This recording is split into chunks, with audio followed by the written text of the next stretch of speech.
Modes of കമ്മ്യൂണിക്കേഷനകത്ത് നമ്മൾ നോക്കുകയാണെങ്കിൽ നമ്മൾ 2 തരത്തിലുള്ള മോഡ് കാണും. അതാണ് ഹാഫ് ഡ്യൂപ്ലെക്സും ഫുൾ ഡ്യൂപ്ലെക്സും. ഇതിനകത്ത് ഹാഫ് ഡ്യൂപ്ലെക്സ് എന്ന് പറഞ്ഞു കഴിഞ്ഞാൽ 2 സൈഡും കമ്മ്യൂണിക്കേഷൻ നടക്കും. പക്ഷേ ഒരേ സമയമല്ല, 2 സമയത്ത്. അതായത് നമ്മുടെ വോക്കി ടോക്കിക്കകത്ത് പറയുന്ന പോലെ ഒരാൾ പറഞ്ഞിട്ട് ഓവർ പറയുമ്പം അടുത്ത ആൾ ഇപ്പുറത്തോട്ട് റിപ്ലൈ തരും, അല്ലെങ്കിൽ കമ്മ്യൂണിക്കേഷൻ ചെയ്യും. അതാണ് ഹാഫ് ഡ്യൂപ്ലെക്സ്. ഫുൾ ഡ്യൂപ്ലെക്സ് എന്ന് പറഞ്ഞു കഴിഞ്ഞാൽ ഇതൊരു കോംപ്ലക്സ് ഡിജിറ്റൽ സിഗ്നൽ പ്രോസസ്സിങ് ഒക്കെ വെച്ചിട്ട്, അല്ലെങ്കിൽ സിഗ്നൽ പ്രോസസ്സിങ് ഒക്കെ വെച്ചിട്ട് ചെയ്യുന്ന ഒരു കാര്യമാണ്. കാരണം സിഗ്നൽ ട്രാൻസ്മിറ്റ് ചെയ്യുന്നു, റിസീവ് ചെയ്യുന്ന ഒരു സിഗ്നലിനെ ഐഡൻറ്റിഫൈ ചെയ്യണം. ഇവിടെ പല ഫ്രീക്വൻസിയിലല്ല, ഒരേ ഫ്രീക്വൻസിയിലൊക്കെയാണ് ഈ സിഗ്നൽസ് സെൻഡ് ചെയ്യുന്നത്. അപ്പോൾ അതുകൊണ്ട് തന്നെ ഐഡൻറ്റിഫൈ ചെയ്യണം.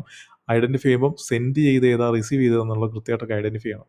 സോ അങ്ങനെയുള്ള നമ്മൾ പല അൽഗോരിതംസ് യൂസ് ചെയ്തിട്ട് ഒരേ സമയം നമുക്ക് സിഗ്നൽസ് സെൻഡ് ചെയ്യാനും റിസീവ് ചെയ്യാനും പറ്റും.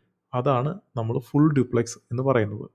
അപ്പോൾ ഇതിൻ്റെ അകത്ത് ശരിക്കും ഇവർ തമ്മിലുള്ള റിലേഷനിൽ എന്തുകൊണ്ട് ഞാനിത് പറഞ്ഞു എന്ന് വെച്ച് കഴിഞ്ഞാൽ, ബേസ് എന്ന് പറയുന്നത് എന്ന് വെച്ച് കഴിഞ്ഞാൽ എങ്ങനെയാണ് ഈ ഒരു സിഗ്നൽസ് ട്രാൻസ്മിറ്റ് ചെയ്യുന്നത് എന്നുള്ള കാര്യമാണ് ബേസ് റെപ്രസെൻ്റ് ചെയ്യുന്നത്.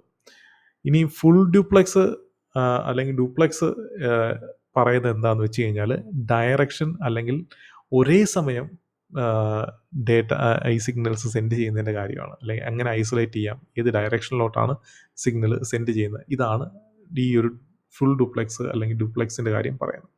അപ്പോൾ ഇതാണ് ഇവർ തമ്മിലുള്ള ഒരു റിലേഷൻ. കാരണം എന്താ വെച്ച് കഴിഞ്ഞാൽ ഇതൊരു കൺഫ്യൂഷൻ വരാൻ ചാൻസ് ഉണ്ട്. കാരണം ബേസ് എന്ന് പറഞ്ഞാൽ ഒരേ സമയം ഒരു ഡയറക്ഷനിൽ ഈ ഒരു സിഗ്നൽ സെൻഡ് ചെയ്യുന്ന കാര്യമാണ് പറയുന്നത്.